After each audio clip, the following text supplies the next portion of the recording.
expert, Shakira Akabusi, is here to tell us why these simple strengthening exercises could be something we should all be doing on a regular basis. Now, this might sound like a really simple question, but you know, that's me. Why not? Yeah, exactly. What actually is your pelvic floor muscle? Okay, so your pelvic floor is actually a group of muscles. There's a few muscles there, and it forms the base of our core. And it basically runs from our pubic bone at the front all the way to our coccyx bone at the back, and then across and outwards lengthways as well.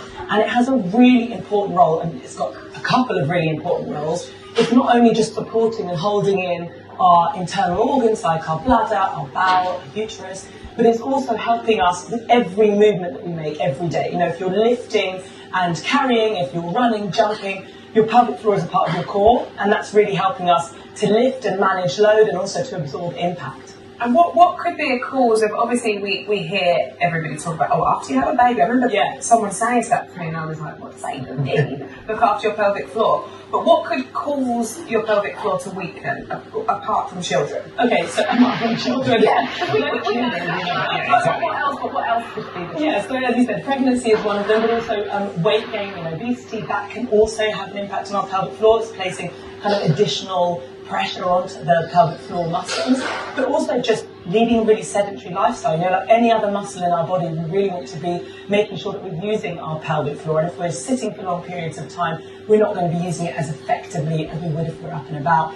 Aging, again, a natural process of aging, our hormones are fluctuating, that can impact our pelvic floor function, and this is for men and women. You know, we all have pelvic floor health. So what happens if your pelvic floor isn't working properly? So pelvic floor dysfunction, it can, display in so many different ways for lots of different people. A very common symptom of pelvic floor dysfunction could be incontinence. Now that could be urinary incontinence, but that's not the only type of incontinence. As well, some people might struggle to manage bowel movements and have control there. It might be that you experience a degree of prolapse, which is when, if the pelvic floor is weak, sometimes the internal organs might shift a little bit out of position. You might feel that bulging either in the vagina or in the rectum, and sometimes we might even see that protruding out. It could just be that you experience some lower back pain. This could pain during intercourse could be another thing that you might experience. So there's lots of different. What's interesting is that I've actually never thought, when I think pelvic floor, I really feel like that's a female-led thing. Yeah. I wouldn't think that it's, it applies to men too. Yeah, no, absolutely. Yeah. Men have pelvic floor health as well, and it's really important. It can play a role in sexual function or sexual dysfunction. So there's so much more to the picture than just, as you said, pregnancy. Mm-hmm. There's a whole big picture. So what can we do? This chair, it looks remarkable. It looks like something out of Star Trek. What exactly is this? So this is called the Emsella chair. So we like to call it in the clinic the magic chair.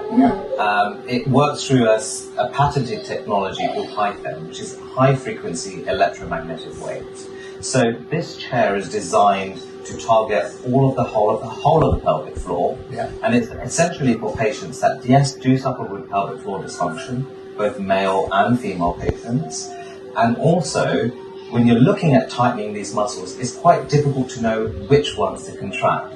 So this contracts all of those muscles maximally to 100% of its capacity, but also gets you thinking about which muscles. So you've almost got muscle memory. Okay. So it's not a replacement for these exercises that we've talked about. It's something to get you from A to B, and then your home care is maintaining you at B. Okay. Well, we have our lovely Daisy, who is our news editor, and Daisy has volunteered to try out the magic chair. And it uses magnetic forces and things, doesn't it? Absolutely, yes.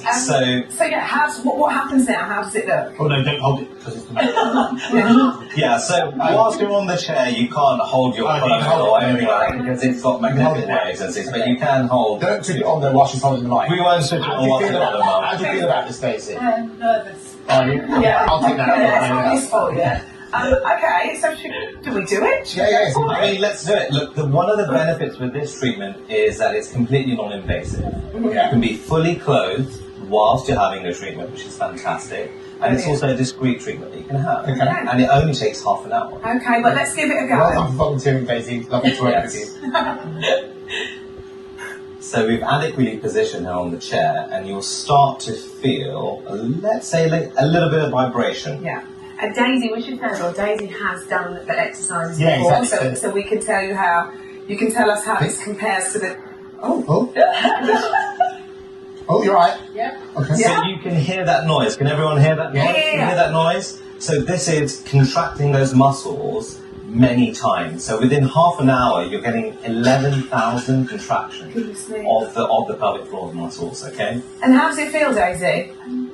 Weird. Yeah. Yeah. Like a tingling Yeah. sensation. Sorry. Look, just Like a it's on tingling you hold. sensation, yeah. So, but it's a bit unusual. Yeah. But it's not painful. Right, fine. Yeah, it's not Okay. painful. It's just like a. It's feels not like invasive. Yeah. If you wanted to do this, what would you do? Is it at certain clinics? Yes, at certain clinics. So obviously in my clinics we offer this, both in London and Essex. It's a simple treatment regimen. So you have 2 treatments a week, and normally 6 treatments can get you up to a good standard. Depending on each case, you might need more, you might need fewer, and then once every 3-4 months, sometimes you might need a single session. And if Right. people are